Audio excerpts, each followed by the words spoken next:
자, 이번 강의에서는 그 자본가 이데올로기에서 피케티가 제시하고 있는 새로운 화두, 소유권 문제입니다. 21세기 자본론에서는 소유권이라는 것을 화두로 삼고 있지 않고 글로벌 부유세, 소득세 이런 식으로 세금을 통해서 해결하고 있는 것을 주로 얘기를 하고 있거든요.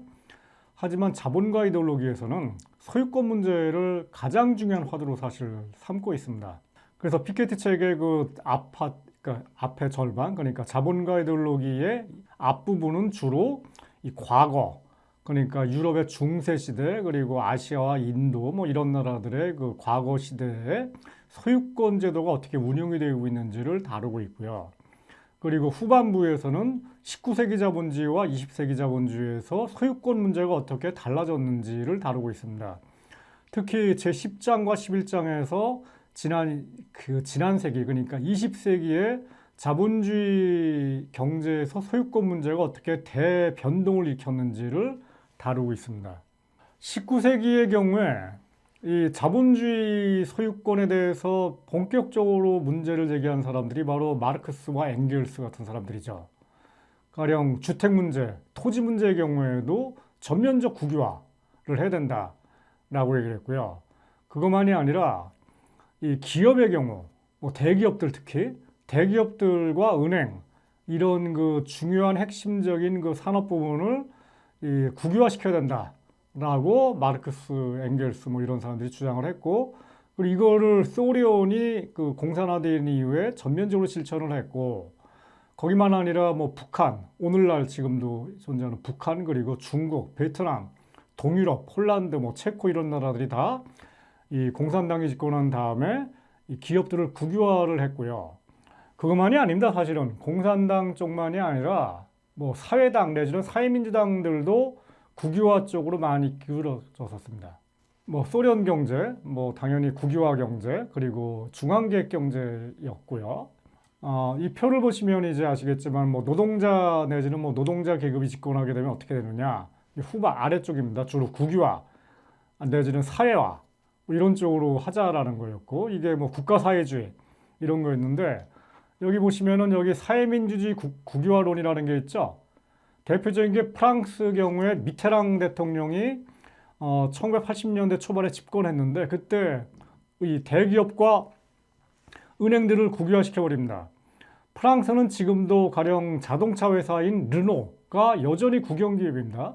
그렇게 이제 국영기업들이 이제 있었는데, 그리고 스웨덴 같은 경우에도 스웨덴 사회민주당이 1930년대부터 70년대까지 그 장기 집권을 했는데, 이 스웨덴 사회민주당도 1970년대에 뭐 임금 노동자 기금이라는 거가 이제 스웨덴의 대기업들의 이 대주주가 되는, 그러니까 주식 투자를 늘리면서 그러면서 일종의 국유화 같은 거를 해나가는 그런 논의가 진행됐었습니다. 물론 이제 그거에 대한 반대 흐름이 지난 그 40년 동안 더 강해졌었던 게, 여러분들 아시는 것처럼 국유화의 반대는 공기업 민영화죠. 국유화라는 게 딴 게 아니라 공기업으로 만들자는 거거든요. 가령 뭐 삼성전자를 공기업화하자. 이게 바로 국유화 얘기인데, 지난 40년 동안은 뭐 마가렛 대처라든가 레이건로믹스라든가 이런 신자유주의 경제학이 득세를 하면서, 그러니까 우리나라 경우에도 그 반대 현상, 예를 들어 가지고 과거에 포항제철이 국영기업이었는데 지금은 완전 민영화됐지 않습니까? 민영화되지는 사유화돼 버렸고, KT 한국통신도 국영기업이었는데 지금 완전 민영화돼 있고요. 그 다음에 지금 논란되고 있는 그 한국전력, 한전의 경우에 여전히 정부가 뭐 하여튼 이런 식으로 국영기업을 전면적으로 내지는 부분적으로 민영화시키자, 사형화시키자라는 것이 신자유주의의 핵심적인 그 슬로건이었고, 이것이 관철돼 나가는 것이 지난 40년간의 모습이었고, 우리나라 경우에도 특히 1990년대 말부터 지금까지 이것이 일관된 흐름으로 존재하고 있고, 특히나 우리나라 경우에 지금 이 윤석열 정부가 공기업들을 효율화한다는 명목으로 어떤 경우에는 민영화시키겠다, 내지는 공기업으로 유지하는 경우에도 수익성 위주로 경영을 하겠다, 국민들을 위한 서비스는 약간 부차적으로 미루겠다, 이런 얘기를 해서 지금 욕을 먹고 있는 거죠. 자, 미테랑 대통령이 여기 사진에 나온 사람이, 이 미테랑 대통령이 이 프랑스 사회당, 그러니까 프랑스판 사회민주당인데요. 이때 집권했는데 이때 단독 집권한 게 아니라 프랑스 공산당, 네, 그리고 녹색당 뭐 이런 정당들과 이 연립 정권을 세웠었고요. 근데 이때까지만 하더라도 프랑스 사회당의 주요 이 핵심적인 이 미래 비전이 바로 대기업과 은행의 국유화였습니다. 그러니까 실제로 프랑스의 은행들이 이때 국유화됐었습니다. 그 다음에 대기업들도 상당 부분이 국유화됐었고요. 그런데 후반부로 가면은 또 정책을 확 바꿉니다. 대대적으로 민영화를 시킵니다. 그래서 이 종잡을 수 없는 사람이고 사실은 프랑스에서 신자유주의 경제가 본격적으로 도입되는 것이 사실은 프랑스의 좌파인 이 사회당에서 시작됐다라고 얘기해도 과언이 아닙니다. 그러니까 피케티가 이 소유권 문제를 제기하는 배경에는 바로 이 프랑스의 이런 역사가 있다라고 이해를 하면 될 것 같습니다. 바로 이 미테랑인데요. 미테랑 정부 때 이 고급 관료를 했던 사람이 자크 아탈리라는 사람이고 아탈리 책이 우리나라에서 꽤 읽혔죠. 미테랑 정부 초반에는 좌파 정책이었습니다. 그래가지고 이 공기업들을 국영기업들을 많이 들였고요. 그런데 이 미테랑 중반기 1980년대 중반에 가면은 이 입장이 멈추고 이 전환을 합니다. 입장이 변화되면서 공기업화된 내지는 국영기업화된 기업들을 민영화하려고 하는 쪽으로 나가게 되고요. 그 다음에 특히 1986년도에는 아예 그냥 신자유 쪽으로 확 가버립니다. 그러면서 오늘날 우리나라만이 아니라 전 세계적으로 제3의 길로 알려져 있는 그 노선, 그러니까 좌파의 이름을 걸고 시장주의가 도입되는 그런 쪽으로 돌게 됩니다. 거기에 비해서 독일은 굉장히 다릅니다. 독일은 그 공동결정제라는 것을 추진하고 있거든요. 그러니까 독일이라는 나라는 나치가 패망한 이후에 이 기업들을 대대적으로 이 공기업화 내지는 국영기업화하는 노력을 우파 정부인 기독교 민주당, 그게 이제 메르켈이라든가 아니면 아데나우 정부인데요. 이 정부들도 그런 쪽으로 나간 적이 없고, 더군다나 사회민주당 경우에도 이 공기업들을 내지는 국영기업을 대대적으로 늘리자 이런 얘기를 한 적이 없고요. 그 대신에 이 독일의 발명품이 뭐냐면은 공동결정제. 공동결정제가 우리나라에서는 노동이사 내지는 근로이사라고 이름되어 있죠. 그러니까 한마디로 얘기해서 이 노동자 내지는 직원들을 대표하는 이사를 선출하고 이 이사가 이사회에 이제 진출하는 거. 그러니까 우리나라 경우에는 그렇지가 않고 민간 기업들은 이사들은 대부분 다 주주총회에서 선임되어 있는, 따라서 주주를 대표하는 소유권자를 대표하는 소유자를 대표하는 사람들만이 이사임에 비해서 독일의 경우에는 대기업의 경우에는 독일의 대기업들은 이사회의 절반이 이 직원 내지는 노동자를 대표하는 사람입니다. 여기서 직원이라는 거는 부장급 이하, 한마디로 경영자가 아닌 사람들은 다 이 투표에 참여를 해가지고 자신들을 대표하는 이사를 뽑아가지고 이 사람들이 이사에 진출하게 하는 겁니다. 자, 여기 보시면 이제 여러 가지로 나눠져 있는데 현재 독일의 이 노사 공동결정제, 일종의 노동이사 제도라는 것이 여러 가지 나눠져 있습니다. 종업원이 2,000명이 넘어가는 민간 기업의 경우에는 이사회의 절반이 노동자를 대표하는 노동이사입니다. 그리고 뭐 몬탄기업이라는 것, 이건 이제 어떤 얘기냐면은 이 석유라든가 석탄 그리고 철강인데요. 왜냐면 이게 이제 1950년경에는 이게 굉장히 핵심적인 산업이었거든요. 여기의 경우에 약간 특수한 규정이 있는데 이 경우에는 종업원이 1,000명만 넘어가도 똑같이 이 이사의 절반이 노동이사입니다. 거기에 비해서 일반 기업의 경우 이 종업원이 500명에서 2,000명의 경우에는 이사회의 3분의 1이 노동이사로 되어 있게 되어 있고요. 그 이하의 경우에는 이 노동자 평의회, 이사회는 아니지만은 이 노동자 평의회를 통해서 노동자가 경영에 참가하는 식으로 지금 다단계로 좀 구별이 되어 있습니다. 그러니까 여러분들이 알고 계시는 가장 여러분들이 타고 싶어 하시는 자동차, BMW라든가 벤츠라든가 아니면 폭스바겐 아우디라든가 이런 회사들, 그러니까 가장 부유한 사람들이 타고 있는 자동차를 만드는 독일의 자동차 회사들의 경우에도 똑같이 그 회사의 이사회의 절반은 이 노동자 내지는 종업원들을 대표하는 이사들이고, 그렇기 때문에 이 회사들은 사실은 주주들의 것만이 아니라 노동자들이 사실은 일종의 주인 역할을 하는, 노동자가 주인인 절반은 주인인 그런 회사라고 말할 수가 있습니다. 근데 여기서 중요한 게 이사회의 절반은 그 노동자 내지는 종업원 대표인데 이 결정권을 그러니까 이 주주 대표가 절반, 그 다음에 이 노동자 내지는 직원 대표가 절반인데 그 이사회 의장이 있거든요.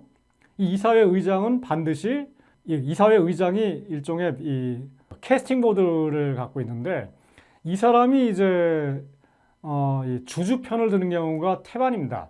그런 의미에서 독일 친구들하고 얘기를 해보면 이런 얘기를 하는데 만약에 독일에서 그 캐스팅 보드를 갖고 있는 이사회 의장이 노동자 편을 든다면 그거는 사회주의가 되는 거고 그러니까 벤츠라는 회사가 노동자가 지배하는 그런 회사가 되는 거고 그게 아니라 이 이사회 의장이 주주 편을 들면은 그게 실제 대부분인데 그러기 때문에 이제 이 독일의 대기업들이 간발의 차이로 자본주의가 유지가 된다.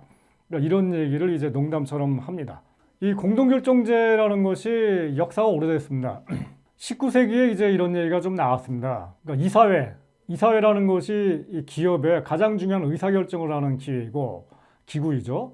우리나라로 치면은 바로 이 이사회라는 것이 국회 내지는 이 대통령 중심제 경우에는 대통령실에 해당되는 그런 장치인데요. 1918년에 이 독일에서 혁명이 일어났습니다. 그 당시 바로 옆 나라였던 그 옆에 있었던 러시아에서 볼셰비키 혁명, 레닌이 혁명을 일으켰고요. 그와 비슷한 혁명이 독일에서 일어났거든요. 그러면서 독일의 그 당시 존재했던 이 황제정, 비렐름 3세 황제정이 무너지고 1차 세계대전이 끝납니다. 그러면서 독일의 그 중요한 공장들, 뭐 벤츠라든가 지멘스라든가 이런 공장들을 노동자들이 점거하고 이 소련의 소비에트에 해당되는 공장위원회를 만들어가지고 이 공장위원회가 이 회사를 운영을 합니다. 이 공장위원회가 뭐냐면은 노동자가 대표자인 사람들이 공장을 운영하는 말하자면 노동자가 주인인 이사회를 만든 겁니다. 근데 이 독일의 혁명이 진압당하죠. 이 진압하고서 등장한 정부가 바로 이 바이마르 공화국이었고 하지만 바이마르 공화국은 일종의 그 좌우 연립 정부입니다. 우리나라로 치면은 민주당과 정의당 내지는 뭐 진보당 이런 데가 연립한 정부였고 그래서 이 바이마르 공화국 정부가 이 법안을 하나 만듭니다. 뭐냐면은 이 사업장, 이 감독이사회법을 만들어 가지고 이사회의 노동자 대표를 파견하는 쪽으로 해서 일정 정도 무마를 시키는 뭐 이런 쪽으로 만드는데 그러니까 말하자면은 회사 이사회에 노동자 이사가 처음으로 진출하게 하는 거죠. 그러니까 여기서 얘기하는 회사라는 거에는 공기업만 들어가는 게 아니라 민간 대기업들 다 우리나라로 치면은 뭐 삼성전자나 현대차라든가 이런 데 다 해당되는 겁니다.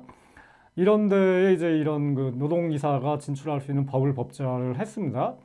그러니까 이걸 통해 가지고 일종의 이 국회 차원만이 아니라 회사 차원에서도 일종의 좌우 연립 정부를 하나 만들자 이런 식의 이제 취지였는데 하지만 이게 히틀러가 집권하면서 모조리 다 없어집니다.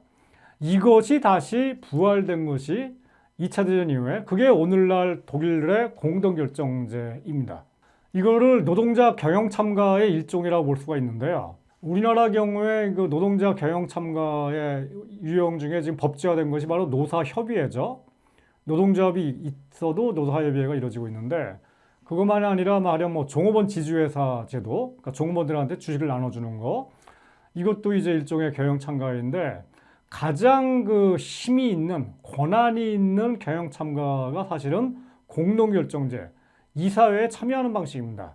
왜냐하면 아시는 것처럼 종업원 지주제도라고 하는 것이 종업원들이 갖고 있는 그 이 주식이라는 게 몇 퍼센트 안 되거든요. 일종의 소액주주기 때문에 큰 힘이 없습니다. 그 다음에 노사협의회라는 것이 물론 중요하긴 하지만은 그거 역시 뭐 일종의 사후 약방문 같은 그런 경우도 굉장히 많고요. 그런 의미에서 이 이사회에 노동자 대표가 참여하는 거는 우리나라로 치면은 그러니까 나라로 치면은 국회에 나를 대표하는 국회의원이 진출하는 것과 동일할 정도로 아주 큰 의미가 있는 거죠. 이 제도를 피케티가 자본가 이데올로기에서 옹호를 하면서 그러니까 이런 식입니다. 괜히 그냥 뭐 국유화했다가 다시 그냥 전면적으로 국유화를 철회하고 그러는 식으로 미테랑 정부처럼 하지 말고 국유화를 하느니 차라리 이 중요한 기업들 내지는 은행들에 독일식의 노사 공동결정제를 도입을 하자. 이거 역시 일종의 사회적 소유권을 바꾸는 굉장히 중요한 방식이다라고 제안하고 있는 겁니다. 이게 프랑스적인 논의정에서는 이게 새로운 얘기가 되겠습니다. 독일이 공동결정제라는 것은 사실은 독일적 그 경제 모델의 일부입니다. 독일은 그 자유시장 경제 모델이 아니라 사회적 시장 경제 모델로 유명하죠. 자유시장 경제를 대표하는 그 나라가 바로 미국 그리고 영국이고요. 오늘날 거기에 비해서 사회적 시장 경제, 여기 사회적이라는 말이 붙은 건 뭐냐면은 시장 경제이긴 하나 사회를 고려한다, 사회 공동체를 고려한다. 그런 의미에서 이익만이 다가 아니다, 소유권만이 다가 아니다. 소유한 사람들도 소유에 대해서 책임을 져야 된다. 그리고 복지국가를 해야 된다. 그리고 기업을 경영하더라도 노동자들 내지는 이 국민들 전체를 고려하면서 이 결정을 해야 된다. 이게 바로 이제 시장 만능주의 내지는 이익 만능주의에 해당되는 미국 자본주의가 아니라 이 독일식 자본주의라고 하는 거고, 이런 과정에서 이제 뭐 복지국가도 만들고 노사결정제도 만들었고, 그리고 이거에 대해서 이 독일의 우파 정당이라고 할 수 있는 이 기독교 민주당, 이 기독교 민주당의 중요한 게 바로 기독교라는 단어입니다. 이 기독교가 예수님의 말씀을 따르고 있는 거고, 예수님의 말씀의 가장 중요한 그 테마가 바로 이웃을 사랑하라는 거 아니에요. 그 이웃에는 뭐 내가 살고 있는 동네 이웃만이 아니라 내가 일하고 있는 회사의 종업원들, 그리고 뭐 식당 아줌마들, 이런 사람들을 고려하고 이런 사람들을 아끼고 사랑하면서 기업을 경영하라. 이런 게 바로 기독교 내지는 예수님의 정신이라고 보는 겁니다. 그분들은. 그런 과정에서 이 독일 경제를 이끌어왔던 이 두 핵심 정당, 그게 바로 기독교 민주당과 사회민주당이었는데, 기독교 민주당도 노골적이고 아주 그냥 적나라한 이익 추구, 뭐 황금만능주의, 이것이 아니라 그걸 좀 적당히 좀 하자. 그러기 위해서 복지국가도 해야 되고 사회안전망도 해야 되고, 그 다음에 노사 공동결정제도 이 기독교 민주당이 이 찬성을 하는 이런 식으로 이제 움직여 왔다라는 거죠. 이 공동결정제에 대해서만 보자면은 사회적 시장 경제 이론을 독일의 사회민주당, 그러니까 좌파 정당이죠. 그리고 녹색당도 사회적 시장 경제를 동일하고 있고요. 그리고 우파에 해당되는 그 기독교 민주당도 동일하고 있고요. 가령 노사 공동결정제, 노동이사제, 노동이사제라는 것이 우리나라처럼 뭐 조금 하는 게 아니라 대기업의 절반 정도까지 차지하는 거. 이거를 기독교 민주당도 1970년대에 이거를 전면적으로 지지를 했었고요. 그 다음에 가령 2005년경까지 이 독일을 통치했던 사회민주당의 수상이었던 슈레더의 경우에도 공동결정제는 이것이 기본적으로 올바른 거다라고 얘기를 했고요. 그 다음에 작년까지 독일 기독교 민주당의 수상이었던 메르켈, 한 뭐 20년 정도 수상을 했죠. 가장 오랫동안 수상을 했는데, 이 메르켈 수상의 경우에도 사회적 시장 경제, 자유시장 경제가 아니라 그 노사 공동결정제라는 것은 역사적 성과이기 때문에 이것을 부인할 수는 없다. 그리고 이것 때문에 독일 경제가 굉장히 유연하게 그리고 효율적으로 운영이 된다라고 긍정적으로 얘기를 했었습니다. 자, 이게 바로 이제 같은 얘기인데, 작년까지만 하더라도 메르켈 총리가 노사 공동결정제는 굉장히 좋은 거다라고 얘기를 했고요. 그 다음에 독일을 대표하는 회사 중에 하나가 지멘스예요. 지멘스가 뭐 하는 회사냐면은 발전기, 그 다음에 뭐 터빈 이런 것들 만드는 회사인데, 가장 큰, 세계적으로 굉장히 큰 회사죠. 그러니까 미국의 경우에 이제 제네럴 일렉트릭에 해당되는 회사인데, 이 공동결정제가 있기 때문에 지멘스가 이 경쟁력을 갖고 있는 거다.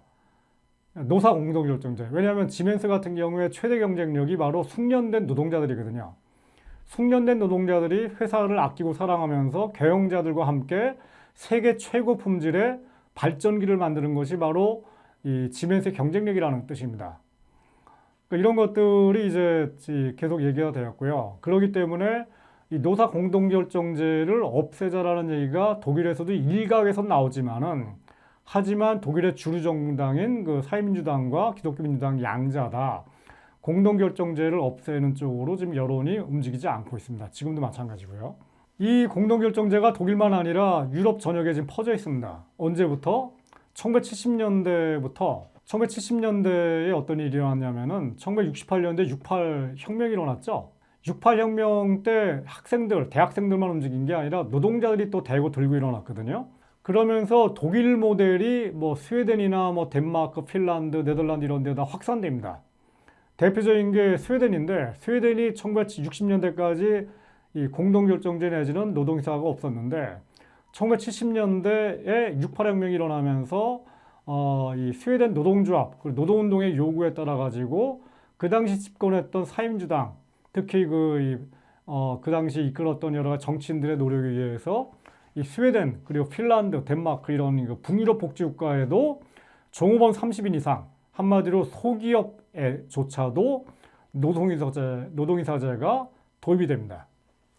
자, 제가 지금까지 노동이사제 내지는 이 노사 공동결정제를 얘기를 했는데요.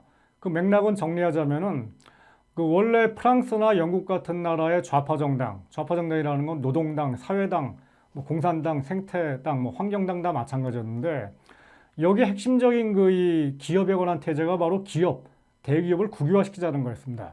지금도 영국과 프랑스의 좌파정당은 그 전통이 굉장히 강한데 피케티는 야, 그거 괜히 국유화했다가 또 나중에 대대적으로 민영화하는 그런 오락가락하는 행보를 보이지 말자, 이제는. 과거 미테랑 정부처럼. 그러지 말고 차라리 독일적 전통, 노동이사제, 이거를 프랑스와 영국에 전면적으로 도입하자라는 쪽으로 얘기를 하고 있습니다. 이게 사실은 유럽의 뭐 북유럽이라든가 뭐 독일, 뭐 네덜란드 같은 데서는 이 상식화되어 있는 건데 프랑스나 영국 그리고 우리나라 경우에도 사실 이런 문제제기가 굉장히 유효한 문제제기입니다. 그런 의미에서 제가 뭐 정리를 하자면은 21세기 자본론의 경우에는 소유권 문제를 제기를 하지 않았거든요. 근데 자본가 이데올로기라는 책에서는 소유권 문제를 전면적으로 제기를 하고 있는데 하지만 피카티가 제시하는 해법은 19세기 좌파 해법이었던 이 전면적 국유화가 아니라 그거에 거의 동일한 효과를 낼 수가 있는 노동이사제를 독일식으로 도입을 하자라는 식으로 약간 색다른 해법을 내고 있는 것이 주목할 만한 사항입니다. 오늘 강의는 이걸로 마치겠습니다.